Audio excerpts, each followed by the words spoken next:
था कि केस वापस ले लो, नहीं तो तुमको भी यही हाल करेंगे जो तुम्हारी मम्मी के साथ किए। आपको भी मतलब जान से मारने का धमकी दिया जा रहा है जी। आँख किसका फोड़ दिया गया है? मेरी मम्मी का। कौन फोड़ दिया है? ये लूटन था और पूनम देवी नमस्कार, के आप देख रहे हैं परिवार लाइव सिटी न्यूज़ जन की आवाज़। बता दूं हमारी मौजूदगी अभी रूनी शायदपुर में है और फ्रेम में देख रहे होंगे 4 व्यक्ति, 2 दिव्यांग और एक लिए हुए युवक, एक महिला है जो अपने माता पिता दिव्यांग माता पिता का सेवादार हैं। और बता दूं सभी के हाथ में एक एक आवेदन है। यहाँ थाना प्रभारी से लेकर के माननीय हमारे डीएसपी साहब, एसपी साहब सभी को दिया गया एक आवेदन है जो निर्दयता पूर्ण तरीके से इस महिला का आंख फोड़ दिया जाता है एक बच्चों के विवाद को लेकर के, बता दूं। और जबकि ये लोग दौड़ दौड़ के परेशान हैं। एसपी साहब, डीएसपी साहब, इनका आरोप है कि वो लोग जो भी देकर के अपना नाम छटवा लेते हैं। पहले से ही यह दिव्यांग पिता है, दिव्यांग की पत्नी है जिनको आंख फोड़ दिया गया। एक आंख तो पहले से ही डैमेज था जैसा कि इनका आरोप है। और बचाने जाती है इनकी पुत्री तो इनके साथ भी मारपीट किया जाता है।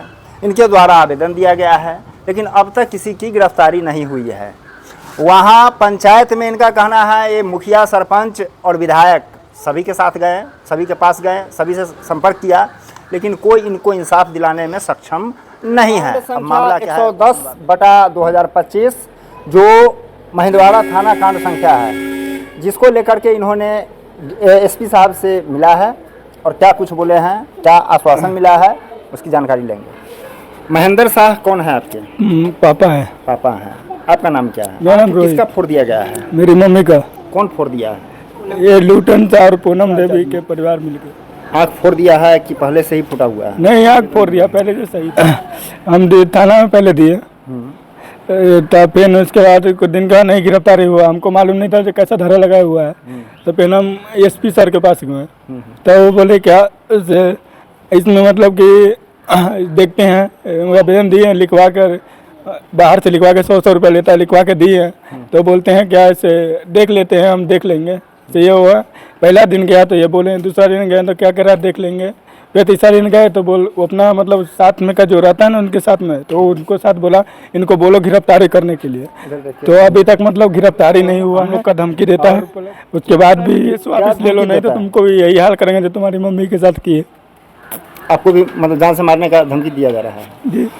बता दूं डीएसपी साहब, एसपी साहब, आप कब इन्हें इंसाफ दिलाएंगे? इंसाफ के तलाश में ये महीनों से आग्रह है कि इस परिवार को कम से कम आपके द्वारा इंसाफ मिले।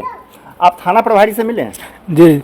थाना प्रभारी रणवीर झा थे आपके, तो उन्होंने क्या कहा आपको? उन्होंने बोला इस पे हम ऐसा धारा लगा दिए हैं कि वो आदमी को जल्दी बेलो नहीं मिलेगा। 10 साल 12 साल का कम से कम सजा है उसमें। तो हम लोग वही सोच के अपना चुपचाप रह गए। उनके बाद तो विश्वास करके फिर सारा सरकारी मतलब बदली हो गए तो बोले क्या ऐसे हम अपने पेन दोबारा गए थे उनके पास तो बोले क्या इसे हम इस पे ऐसा धारा लगा दिए कि उसका गिरफ्तारी हो जाएगा। वो अपना आईओ का बोले मुन्ना जी को, नहीं सुमन जी पहले था मुन्ना, ये तो सुमन जी को बोले इसको गिरफ्तारी कर लो। सुमन जी गिरफ्तारी एक भी दिन करने के लिए नहीं आया और हम सब के ऊपर ही कहता है कि तुम गलत है और सही है। अच्छा ठीक है, तो ये बात हम मानते हुए उसके सही गलत का फैसला आपको केस के आईओ ही सुना देते हैं? जी। पहला वाला जो आईओ था जो मतलब अति हो गया, रिटायर हो गया, वहाँ से दूसरा जगह चला गया, वो हमको कह रहा है क्या तुम गलती किया है जी। और मेरे इधर एक पक्ष भी नहीं बोलने तुम बोलता है, मेरे इधर कोई आदमी नहीं। गांव में भी मुखिया जी को भी ये बात बोलने के लिए गए से मुखिया जी हमारे मम्मी को मारा है तो कहते हम लाठी लेके जाए मारने के लिए से, हाँ जी। तो उसके बाद तो फिर बोल रहे हैं हम उसको बुला रहे हैं पर वो नहीं आ रहा है तो हम क्या करें। तो हम बोले कभी कुछ नहीं होगा, तो बोल रहे कुछ नहीं होगा। तो हम बोले ठीक है। तो फिर उसके बाद सरपंच से मिले? सरपंच जी से एक बार पहले मेरी माँ को सरपंच जी के सामने मतलब गाली उली दिया गंदा और बोला से तुमको हम ये कर लेंगे वो कर लेंगे। सरपंच जी उस दिन कुछ नहीं बोले, इसीलिए वो बात मानते हुए सरपंच जी को हम बात बोले नहीं है बात।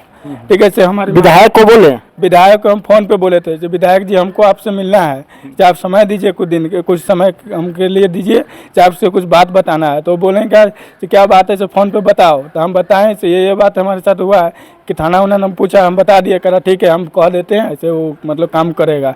उसके बाद भी कोई सुनवाई नहीं लिया। कोई सुनवाई नहीं, कोई सुनवाई नहीं लिया। उल्टा जान से मारने का धमकी और दे रहा है। धमकी देता है कि हम ही मतलब एक हमारे परिवार में कोई नहीं है, एक थोड़ा हम ही है सो कामयाब है। तो कहीं जाते आते हैं तो बोलता है, किसी के साथ भी जाते हैं बाइक उक भी लेते हैं तो उसको घर पे जाके बोलने लगता है कि तुम काहे बाइक देता है, ये वो फलना ढीना। हमारे पास गाड़ी भी नहीं है जाने के लिए मतलब कहीं पे, इसलिए से हमारे इधर कोई सपोर्ट ही नहीं कर रहा है। गांव का आदमी तक नहीं सपोर्ट कर, एक आदमी तक मेरी माँ को देखने के लिए नहीं आया, कैसे कोई मारा है से हम जाके देख लेते हैं, कोई भी ऐसा कुछ नहीं बोले, कोई देखने के लिए भी नहीं आया। अभी थाना प्रभारी आपके मुकेश कुमार जी गए हैं यहाँ से, रूनी शाहजपुर से तबादला होकर के गए हैं, उनसे आप मिले हैं? जी हम उनसे मिले थे। मम्मी को टेम्पू भाड़ा करके 300 रुपये लिया, टेम्पू वाला टेम्पू भाड़ा करके ले गए उनके सामने में। वो क्या कहता है से काहे लड़ा, मतलब कि ये कहता है क्या ऐसे ये वो रोया हुआ वहाँ पे मेरी मम्मी, आँख भी दिखा दी है, मेरी मम्मी को फोड़ दिया गया है। तो बोलता है इस पर धरे मतलब कि कैसे उन्हें लगा दिया है। आप मुकेश कुमार थाना प्रभारी महिंदवाड़ा वहां जाइए और मिलिए, ईमानदार पुलिस प्रशासन है, ठीक है। आप वहां जाइए, आपको इंसाफ हर हाल में वो देंगे, दिलवाएंगे, ये मेरा विश्वास है। हम गए थे वहाँ पे, कुछ नहीं मिलेगा, हम जानते हैं। इतना दिन 2 महीना 5-6 दिन हो गया तक कुछ नहीं हुआ। हम बहुत जगह दौड़ लिए, हमारे पास गाड़ी भी नहीं है कहीं जाने के लिए, आधा लीटर तेल डलवा के हम जा सके, हमारे पास गाड़ी उड़ी भी नहीं है। और 1 रुपया हम लोग नहीं है। और इलाज मम्मी के देह में 2,35,000 रुपये लगा चुका हूँ, कर्जा काट के। घर में हमारे पास 10 किलो चावल भी नहीं मिलेगा खाने के लिए। ऐसे हम लोग अपना बहन से पैसा मंगा के उसके पैसा से खाते पीते, हम ही कमाने वाला आदमी घर पर बैठे हुए। ये है इनका माली हालत, आर्थिक स्थिति, और जो इनका समाज में इनके पड़ोसी के द्वारा जो किया जा रहा है वो आपने सुना है। तो माननीय जिला प्रशासन, जिला पुलिस प्रशासन और महिंदवाड़ा थाना के पुलिस प्रशासन से आपसे आग्रह है कि इनको इंसाफ दिलाएं और दोषी को गिरफ्तार करें।